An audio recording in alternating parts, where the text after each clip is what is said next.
We'll start by welcoming you. My name is Eldrin Lewis. I'm a cardiologist at Brigham and Women's Hospital, and I'm the chair of research for the Association of Black Cardiology. This is a collaboration between the ABC and the University of Maryland School of Pharmacy. And our shared goal is to improve the ability for people just like you and your heart doctors to participate in patient-centered outcomes research. We know that your time is busy, and we really appreciate you taking a few minutes, not only learn a little bit about what patient-centered outcomes research is, but also to have an opportunity to think about ways that you can participate in the future. As we go through the various topics, which include the patient voice, kind of what is research, training on patient-centered outcomes research, as well as how to participate in patient-centered outcomes research, and some examples. We hope that this will give you an opportunity to think about how your health can be affected and improved by participating in research where you're a part of the team. We will actually have an opportunity to acknowledge that this presentation was based on work completed under contract number 8275 UMB, and it's funded by the Patient-Centered Outcomes Research Institute. And this is an institute that actually is very interested in understanding clinical questions and have the patient's voice recognized. I will also acknowledge that the views expressed in this presentation are solely those of the speakers and do not necessarily represent the views of the Patient-Centered Outcomes Research Institute, its Board of Governors, or the Methodology Committee. The next slide illustrates two patients who happen to be members of the Stakeholder Advisory Board. That is Mr. Clarence Ankar and Ms. Sharon Bond. And now at this time, I would like to welcome an opportunity for Clarence to talk a little bit about his experience. Thank you, Dr. Lewis. Hi, my name is Clarence Ankar, and I would like to share my health history with you today. My personal relationship with healthcare began in March of 1999. I was a 15-year criminal investigator with the United States Customs Service and resident agent in charge in Houma, Louisiana. I was asked to attend a supervisory meeting in New Orleans, Louisiana. On the way to the meeting, while driving, I began to experience lightheadedness and blurred vision. I immediately drove to West Jefferson Medical Hospital's emergency room. The walk from the car was stressful as I bounced off all the hospital walls along the way. I was immediately treated and requested to see my cardiologist, Dr. Keith C. Ferdinand. The next day, Dr. Ferdinand examined me and requested that I take a stress test. Well, of course, I failed the stress test, and Dr. Ferdinand stated that he was very concerned for my heart health because, me being only 48 years of age, he had 60-year-old patients that could have easily passed that stress test. Additional tests and procedures was conducted, and it was determined that I had 3 blocked arteries, which an attempted angioplasty could not resolve. The bottom line was I received a successful triple bypass heart surgery in April of 1999. My story is a tough lesson, thanks to Dr. Ferdinand and modern medicine. For years, Dr. Ferdinand had treated me for high blood pressure and high cholesterol and urged me to take better care of my health, particularly my heart. He had informed me many years prior that I was at high risk for heart disease because of my family's medical history. But no, I was a young, aggressive criminal investigator and thought that I was invincible. Never did I give it a second thought about my personal health care. Sometimes the best lessons are hard lessons. I'm proud to be able to express this story because of my gratitude to medicine and the dedicated professionals in the healthcare industry who have made many sacrifices by translating their knowledge for the well-being of others. The relationship that I have with Dr. Ferdinand is one of utmost respect for his years of experience and research. In other words, we are partners in securing and spreading the effects of a positive doctor-patient relationship. Thank you for letting me to give my thoughts today. Thank you, Mr. Ankar. I really appreciate that. And now we'll hear from Ms. Sharon Bond about her story. Good afternoon, everyone. Thanks for having me here today. I appreciate you all. My name is Sharon Bond. At age 47, I had a heart attack. I had all of the symptoms of having a heart attack prior to having the actual attack. And I spoke to my doctor at the time about the symptoms I was having, but yet I was brushed off as to being told to go lose weight when actually I was in the gym working out, and the gym is the one who sent me home and said that my blood pressure was extremely high. As someone not ever having high blood pressure, I didn't understand that. So I would seek the doctor's help, and the doctor, when I went in to see him, he did tell me that I had a small heart murmur, but it was nothing to worry about. And so I worried, of course. He put me on on some medications. One of them, he said, was a water pill to help me reduce some of the water in my body. And I took the pill. Upon taking that, a couple of days later, I was home by myself, and I decided to get something to eat. And I went to my deep freezer to take out some chicken. And when I bent over to get the chicken and I stood up, I felt a pain, a very sharp pain that radiated across my lower back, left to right, and then it went up and down my back, and it knocked me down. And from that time, I said, wow, these are back spasms. And so I made myself crawl to my bedroom, and I got on the phone, and I called my girlfriend, and I was talking to her. We call our girlfriends when we think that they can help us with everything, because that's who we are. And we talked about it, and she couldn't come up with anything, so I called my chiropractor. And I had him on speakerphone because at this time the pain had intensified. And he gave me a couple of things to do. I tried them, and it didn't work. He said, Sharon, get off the phone with me and call 911. He knew what was happening to me. He didn't tell me, which was great because I probably would have panicked. I made my way to urgent care, still not knowing this was a heart attack that was happening. And then they rushed me to the emergency room. And that's when they told me that I had a heart attack. I'm going to fast forward, because now today at age 55, I'm in great health. My blood pressure is stabilized by the medications that I take, and I take my medications every day. I don't miss a beat. I take my medications, and I go to my appointments on a regular basis. And I know the great people at ABC, the Association of Black Cardiologists. I know the great people at American Heart. And so that helps me with everything that I need. And I just want to thank everybody for being supportive, and I hope that my story can help someone else. Thank you very much, Ms. Bond, and I really appreciate both you, the two of you, both Clarence and Sharon actually sharing their stories. This can be quite, it's certainly quite enlightening, but it also can be illustrate the importance of being involved and being a self-advocate. And in addition to Sharon and Clarence, we'd like to thank our other advisors who helped us with this presentation that we're presenting today. That includes the patient advisors and the healthcare advisors. The patient advisors include Ms. Florence Goodwin, Mr. Scott Johnson, and Ms. Rhonda Monroe. And then we have our healthcare advisors, including Dr. Philip Duncan, Dr. Daphne Fernandan, Dr. Roosevelt Gilliam, and Dr. Jenny Regnante.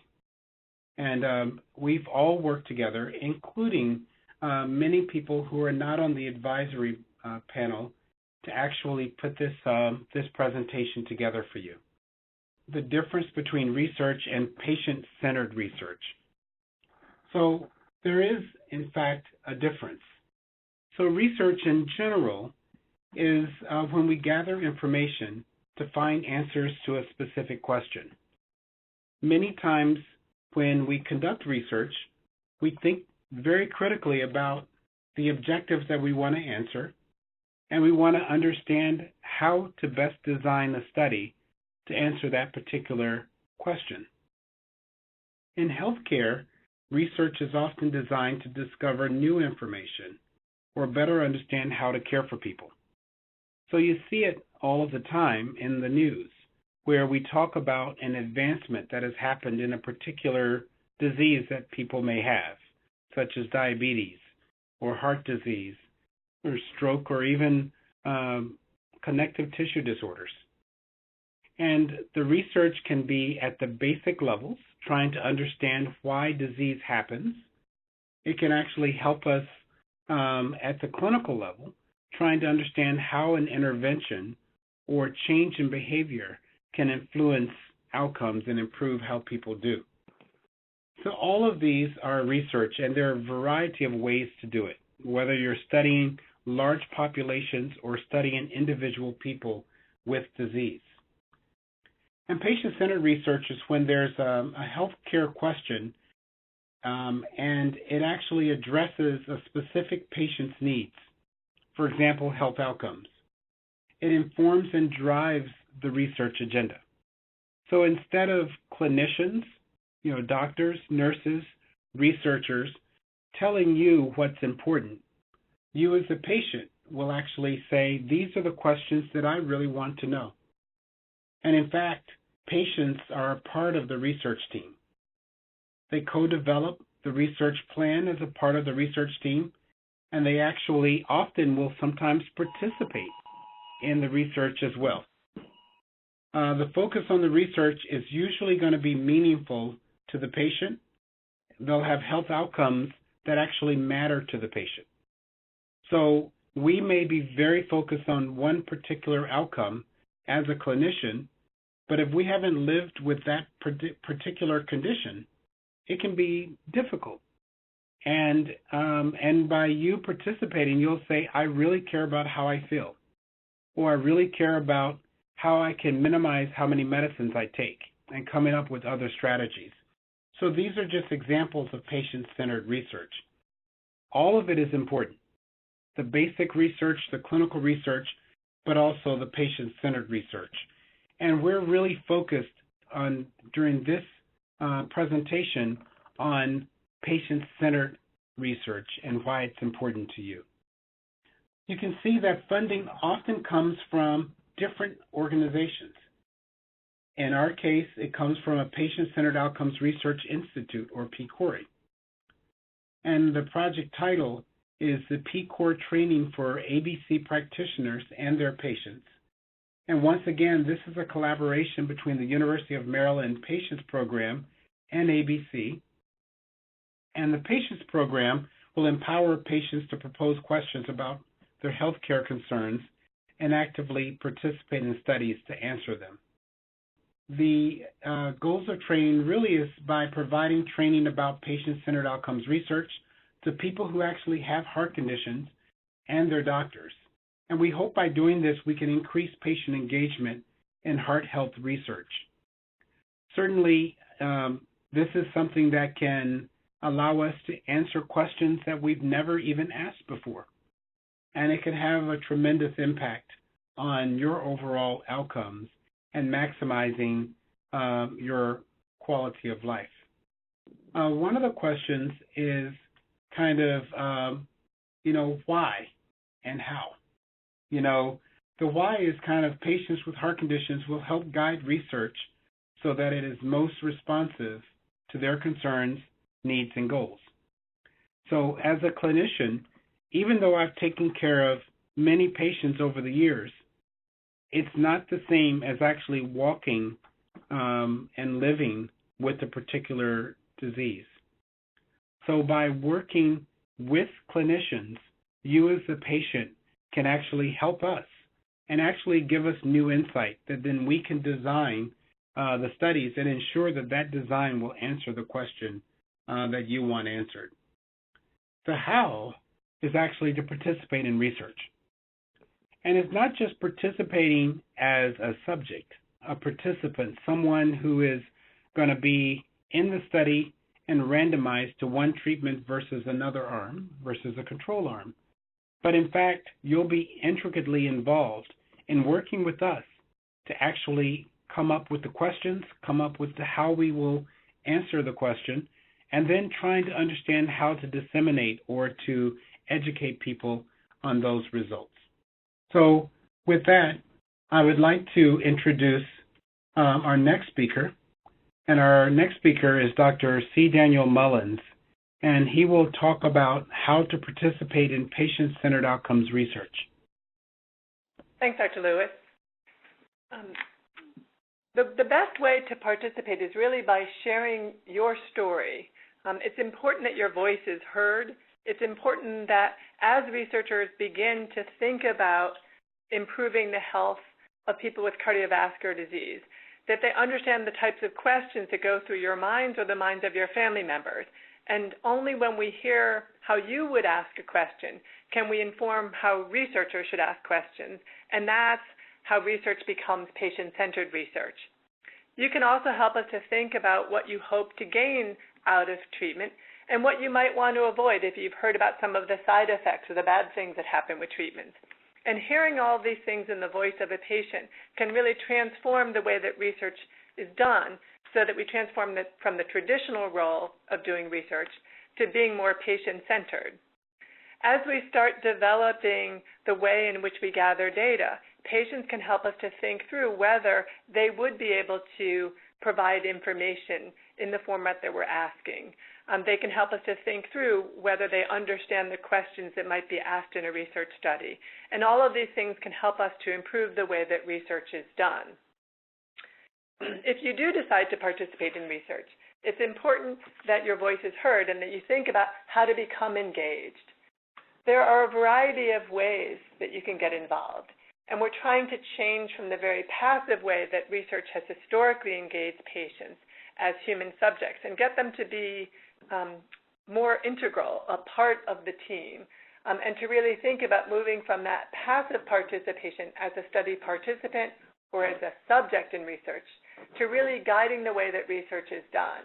And the way that we can think about this is by thinking about moving beyond being a participant and really having some informal discussions with researchers that would allow researchers to understand the lived experiences that you have as a person with a condition, whether it's having had a heart attack or a stroke, or if it's living with high blood pressure. And then over time, as researchers begin to develop their research, they can consult with you and ask you to participate in an interview or to participate in a discussion with others through a focus group, or to fill out a survey that would help the research to really conduct research in a more patient-centered way, the way you as a patient think it should be done.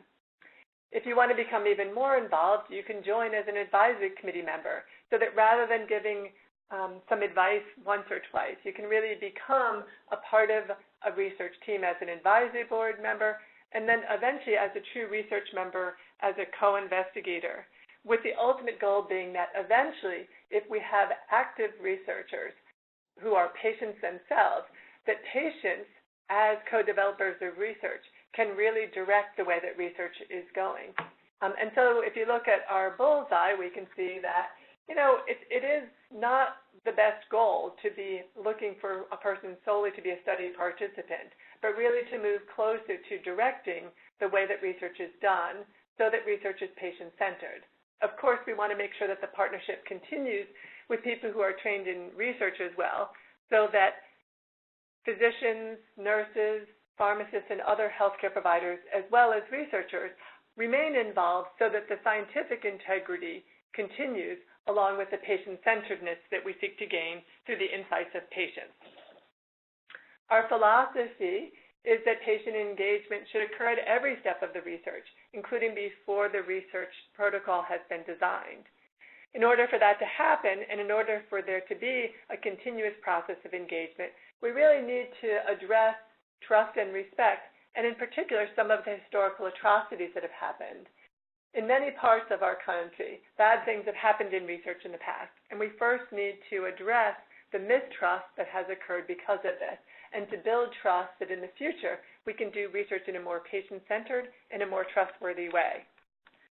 It also is the case that patients need to be involved up front so they understand what we're trying to do with research so that their voice can have maximum impact in designing a more patient-centered research approach. And then finally, we need to make sure that as we think about research for cardiovascular disease and other important conditions that affect Americans, that we think about the diversity of people with those diseases and that we assure that diverse populations, people living with the disease and their family members and their caregivers, that they're all represented so that all voices are heard and all voices influence the way that we do research in the future. I'm now going to turn it over to Dr. Catherine Cook, who's going to talk about a specific example of patients who are living with high blood pressure. Dr. Cook? Great. Thank you, Dr. Mullins.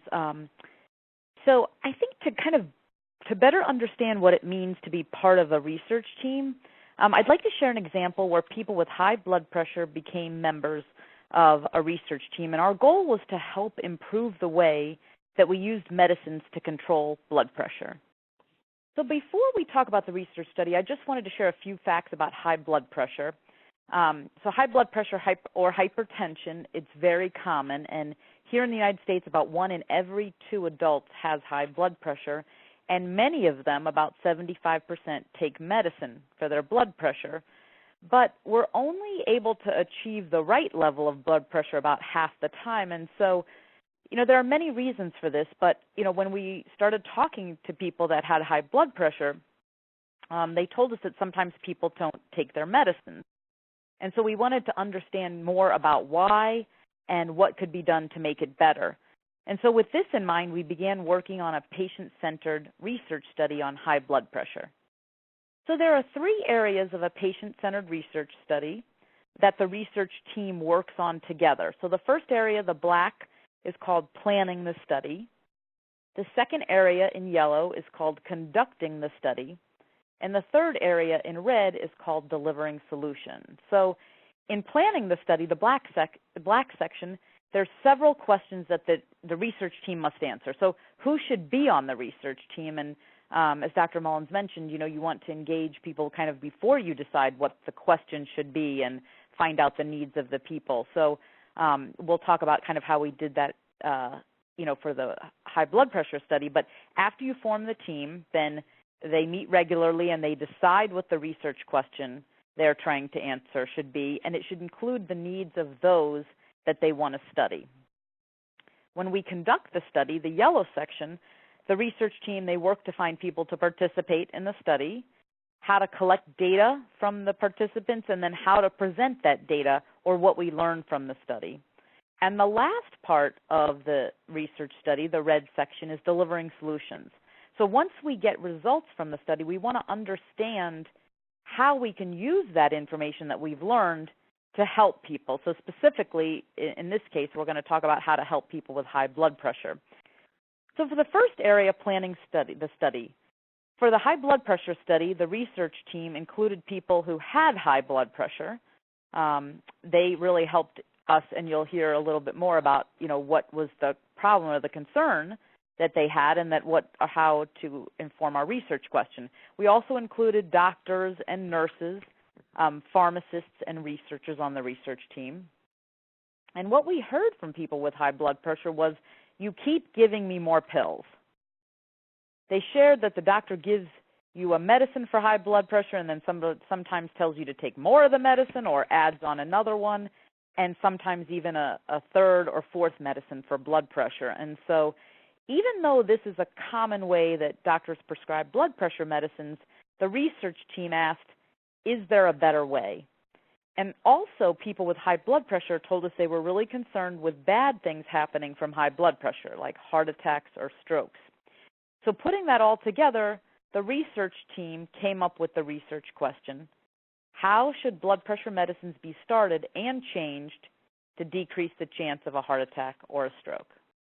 When it came time to conduct the study, the research team decided how to recruit people. So patients shared, where they thought would be helpful to find people to participate in the study. Health fairs, they recommended pharmacies where people were picking up their blood pressure medicines, or doctor's office where they maybe found out they had high blood pressure and were given medicines by the doctors.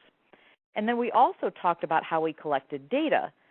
So if we were going to talk to people who had high blood pressure, what terms or what words should we use? And people with high blood pressure said, don't use the term hypertension because that term may not really be familiar to everyone. So they thought high blood pressure or, pressure might be better terms that people would be more familiar with.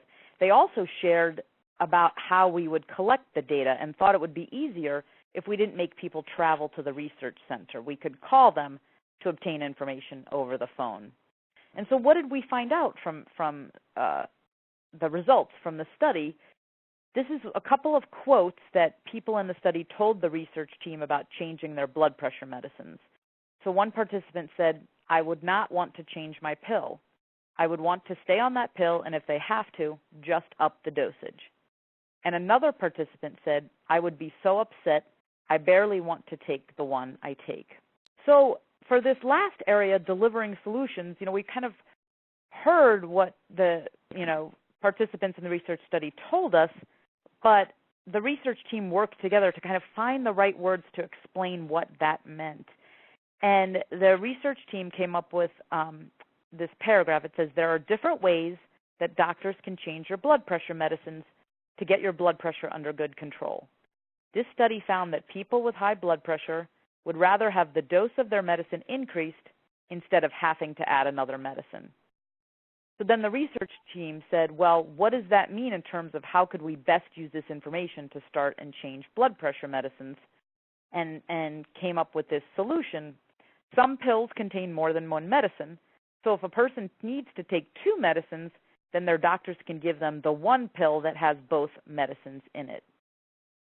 So I'd like to thank you for listening to this example, and this was just to kind of share how people with high blood pressure were part of a research team, and I hope this provided you with some information on what it means to be part of the research team, so maybe you or others that you know could advise researchers on how to do research that's actually in the best interests of the people they are trying to study. Excellent. Well, thank you very much, Dr. Cook. And so then finally, I would like to just end with how to develop trust with the research team. And this is very important. And, Dr. Cook actually highlighted some of the concerns from the past with research. And certainly there is a legacy that can affect trust. We know now that trust is incredibly important. And what are some lessons that we've learned? And that's on the next slide.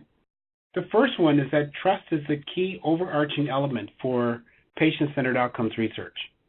If you don't have trust in the team and it's not reciprocated, then it's going to be hard to actually answer the questions that are going to be meaningful and make a big difference in how we deliver healthcare. The second thing is we ought to get away from calling patients patients and the difference between a patient versus a person. A patient is someone who's actively getting treated, but ultimately we're all persons, and what we want is to identify how to maximize a person's ability to live their life to the fullest.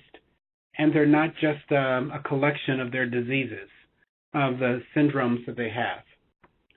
The word outcome is an unfamiliar term, and so sometimes the lack of familiarity with the terms can actually make things a little more challenging to participate, because patients or people may be less engaged when they feel that they're not able to communicate the same way that clinicians, researchers, nurses can actually communicate.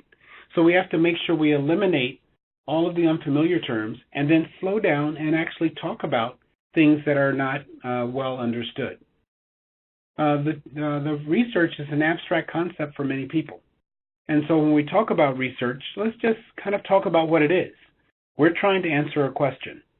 And it would be great if people with the diseases are the ones who are helping to design the questions that we're going to actually study to come up with the solution. The fifth lesson that we've learned is that researchers need to communicate in a way that is understandable for people who haven't had much experience in research. And that's communicated in a way where it's not demeaning. It's not saying, well, I know more than you. That's not as important. That's not nearly as important. And in fact, it should be a shared strategy for trying to answer a specific question. And you, as the patient, would actually be able to provide a lot of information that we don't know the answer to and that we wouldn't necessarily understand. People don't like being asked repeated questions, so we should be very clear but also very efficient with our questions. And then community-based patient-centered outcomes research requires flexibility, compromise, and time. And the reason is because people work, people have responsibilities with their family, they have their own health concerns that they have to take care of. And so we have to kind of think outside of the box in terms of how we can put together these research programs without basically being inconveniencing the patients who are participating. And then finally, researchers should give something back to the community.